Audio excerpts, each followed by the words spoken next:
Kuya, akin na nga kasi yan. Ako naman nauna dyan eh. Ako kuya mo, kaya ako dapat mauuna. Mga anak, oy, mga bata kayo, kumain na kayo, tanghali na. Kasi naman Ah, Nay, tinan mo si kuya kinukuha yung cell. ayun, Nesty! Sino?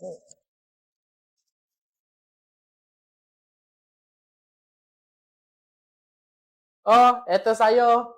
Tsaka, ikaw muna gumamit ng cellphone. Ano ba kasi pinapanood mo? Ano kasi kuya, inaaral ko kasi sa TikTok yung trending ngayon sa TikTok, yung pantropiko ko sa isla, pantropiko, yung ganun. Ah, alam ko yun. Sige, tuturuan kita mamaya pagkatapos natin kumain. Yay! Thank you, kuya!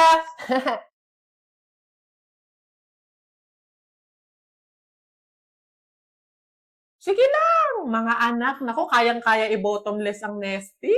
Mas nagiging sagana talaga ang kainan natin basta may Nesty.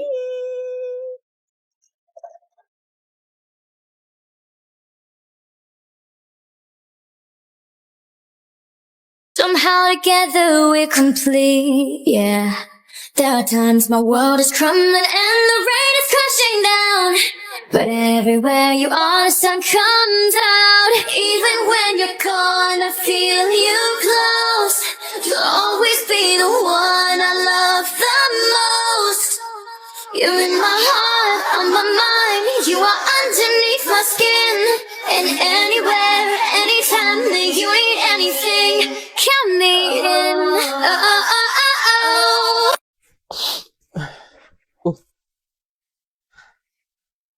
Hello, Nay. Napatawag po kayo. Kamusta po? Anak, baka meron ka pang 10,000 dyan. Pangdagdag lang sana sa pang-araw-araw dito sa bahay.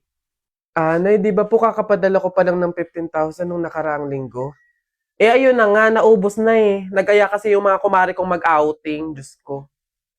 Nay naman, malaking halaga po yun. Sana naman tinipid ninyo. Hindi po ganun kadali kitain yun eh. Nay, pasensya na po, hindi po ako makakapag-abot pa ngayon. Wala din po ako. May mga bayarin din po ako dito tsaka gastusin pang araw-araw. Teka, ang yabang na itong sumagot ah. Kung makapagsalita ka, para ang laki ng kasalanan ko ah.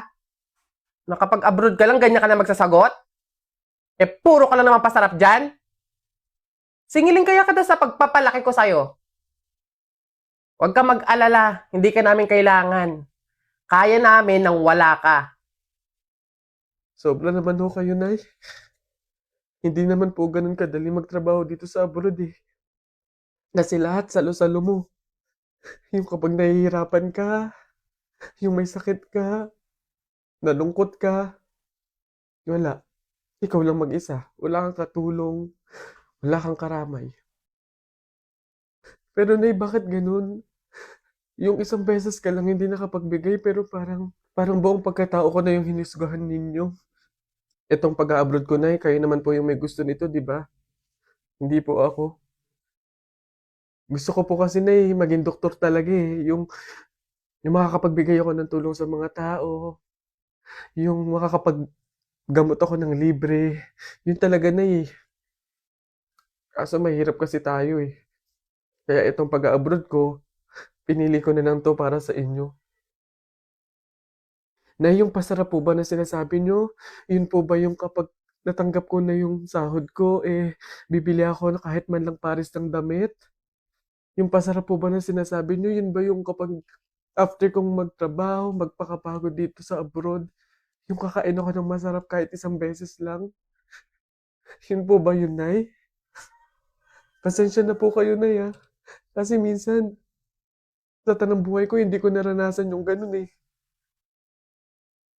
Kaya yun man lang, Nay, mabigay ko sa sarili ko, maregalo ko sa sarili ko. Kasi wala naman akong choice eh.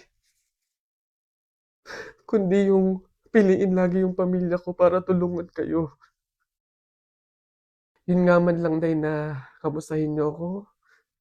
Kailan ko kaya ma-experience na yung tatawag kayo sa akin, yung magme-message kayo sa akin para kamustahin lang ako.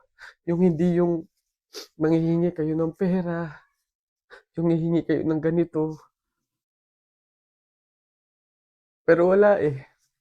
Hindi ko alam, Nay. Hindi ko alam kung bakit sa kabila ng paghihirap ko, sa kabila ng pagpili ko sa pamilya ko kaysa sa pangarap ko, hindi ko alam din kung bakit ganito pa yung mga sinasabi niyo sa akin.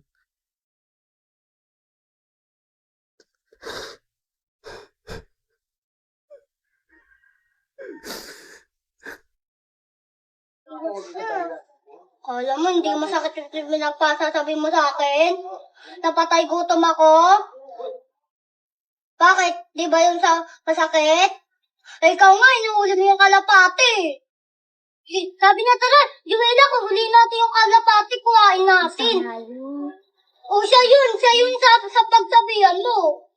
Siya pa lang ninisin. Hati nga kami sa pagkain, hindi niya sa bumili, hindi niya na lang hingiin, hindi siya magsasabi. Bakit? Makikisali ka dito, hindi ka na magsasali? Oh, bakit? Nagsuwan ng pisa ko, iyak na nga, di ba? Kasi huwag mo na iyak na nga. Bakit? Bakit din? Umalis ka na. Aalis ako, hindi naman ako dito eh. Bobo ka pala eh.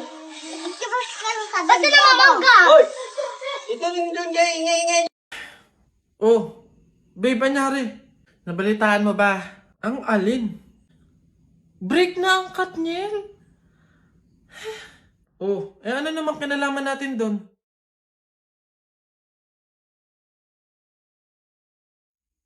Huh?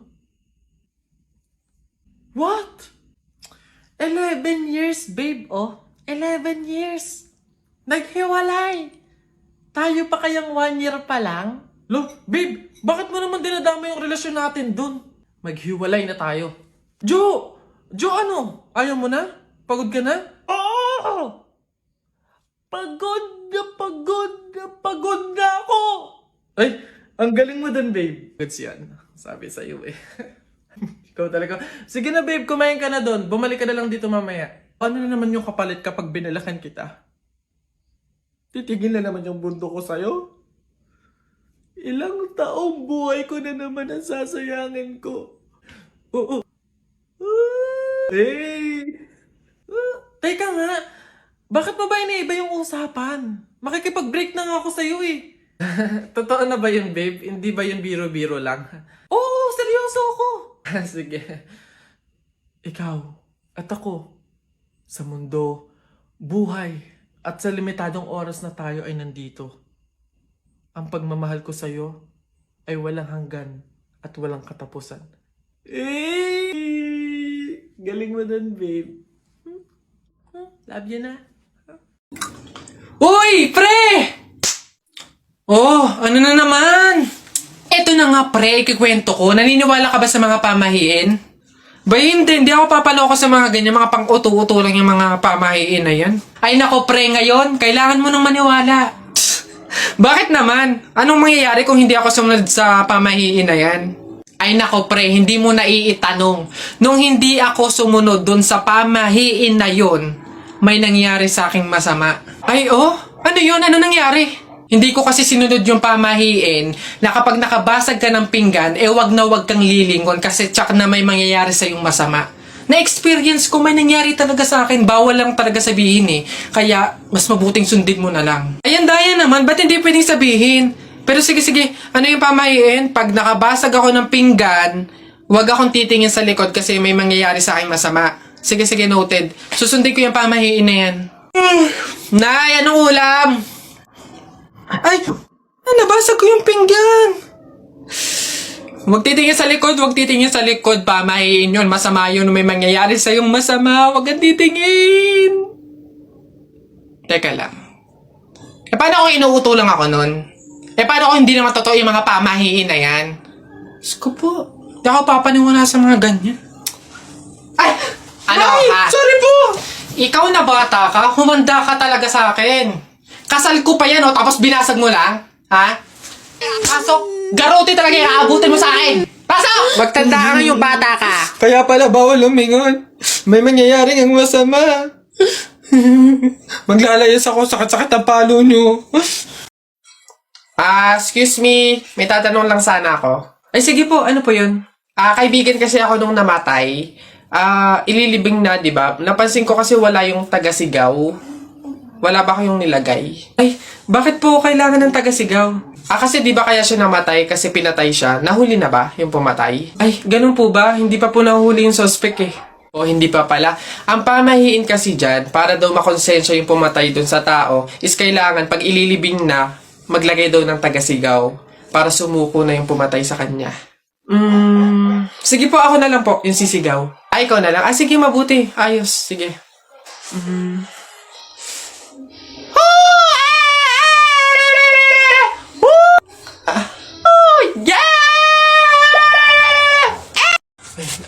Tao po.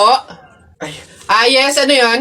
Ito na po yung order ng pagkain. Ay, oo, buti naman dumating na. Nagutom kasi ako ngayong gabi. Tinatamad naman ako magluto, kaya umorder na lang ako. Sige, salamat, akin na.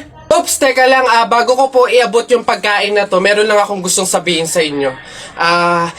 Alam nyo ba na pamahiin na bawal mag-abot ng pagkain tuwing gabi? Malas daw yun.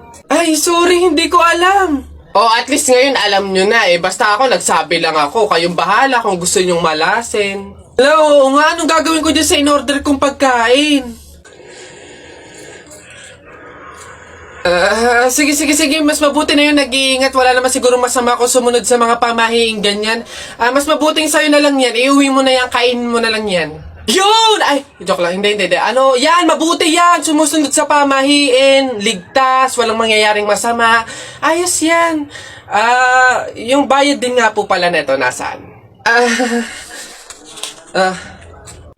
Yan. Una na ako, ma'am. Salamat. Woo! Kapag sinuswerte ka nga naman, nakauto na naman po tayo. Opo, pamahiin is the best! Mga nagpapauto, talaga naman, mga uto-uto sa pamahiing iyan.